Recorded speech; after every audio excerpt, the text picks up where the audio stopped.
First మీకు అభినందనలు. ఎందుకోసం అంటే ఇట్లాంటి ఒక మంచి యూనిక్ ప్రోగ్రామ్ తీసుకొచ్చి మిర్చి ద్వారా అందరికీ మంచి విషయాలు తెలియజేస్తున్నందుకు. సో సోషల్ మీడియాకు చాలామంది అడిక్ట్ అవుతూ ఉన్నారు. దాని నుంచి మనం స్టూడెంట్స్ని అయినా స్క్రీనింగ్ అట్లాంటిది కూడా పెద్ద అదొకటి ఆల్కాలిక్ లాంటిది అన్నమాట. సో దానికి స్టూడెంట్స్ని కూడా మనం స్క్రీనింగ్ నుంచి ఆ అడిక్ట్ నుంచి బయటకు తీసుకోవాల్సిన అవసరం ఉంది. సో దాంట్లో ఇది వన్ ఆఫ్ ద పార్ట్.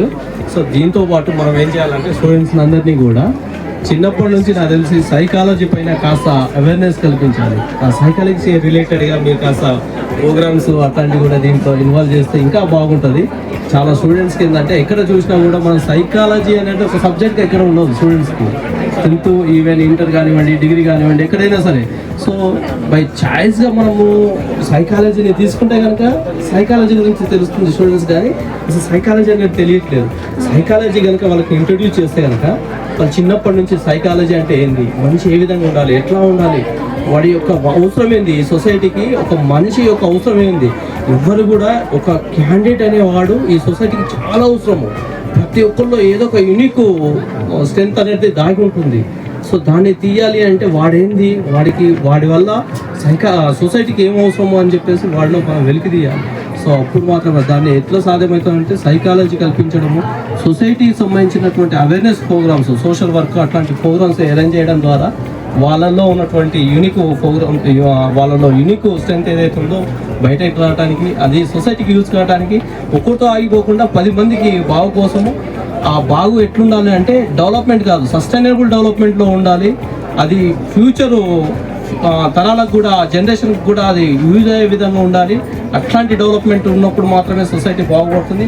ఆ వైపుగా మీ మిర్చి ద్వారా కూడా మీరు ప్రోగ్రామ్స్ అట్లాంటివి కూడా డిజైన్ చేసుకోవాలని చెప్పేసి కోరుకుంటున్నాను. Thank you. ఇట్లాంటి ఈ ప్రోగ్రామ్ ఇక్కడ అరేంజ్ చేశారు. గ్రేట్. హలో సార్, మీ పేరు? My name is doctor PT Satyam. ఎక్కడి నుంచి వచ్చారు? Government degree college, PG college.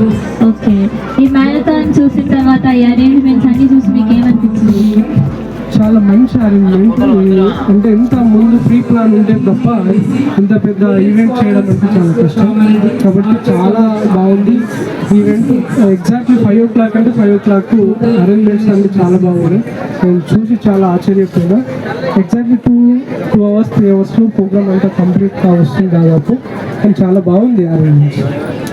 So cancer పేషెంట్స్కి ఫండ్స్ చేయడం అనేది మీకు ఒపీనియన్ ఏంటి? యాక్చువల్గా నేను సోషల్ వర్క్ అందులోనే పిహెచ్డి చేసిన కాబట్టి క్యాన్సర్ పేషెంట్స్కి ఖచ్చితంగా ఫండ్స్ అనేది మనం ఫండ్స్ కలెక్ట్ చేసి వాళ్ళకి ఇవ్వడం వల్ల మనం మంచి భరోసా ఇచ్చిన వాళ్ళం.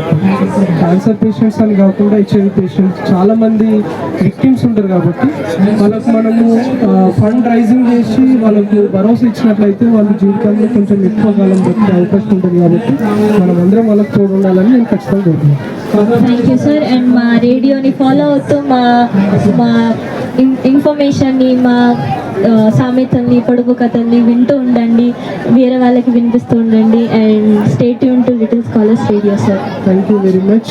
This program is very, I am observed this program, really miracle. This type of events in our Kamareddy no more going on. That's why we are happy to, because my students like MSW second year and first year students are involved in this event like volunteers. Because of this is my field work, field visit. We are learning so many things. Thank you, Anna. Thank you sir, thank you so much.